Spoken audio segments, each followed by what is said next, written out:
A zero-decay klystron multidimensional frequency network with a massive amount of energy was used between magnetic fields neutralizing the effects of EMF, essentially creating a void displaced by a frequency band vibrating to brainwaves, preventing a collapse and a sonic boom, or rather pressure from antimatter that we cannot see because it is on another plane of existence. It's complicated, but it's as easy as learning to walk. I have been successful in scaling down the equipment thanks to modern electronics. I call it a time hat.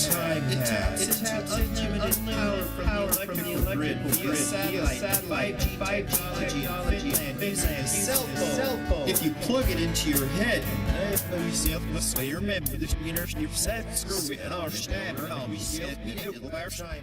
a time hat.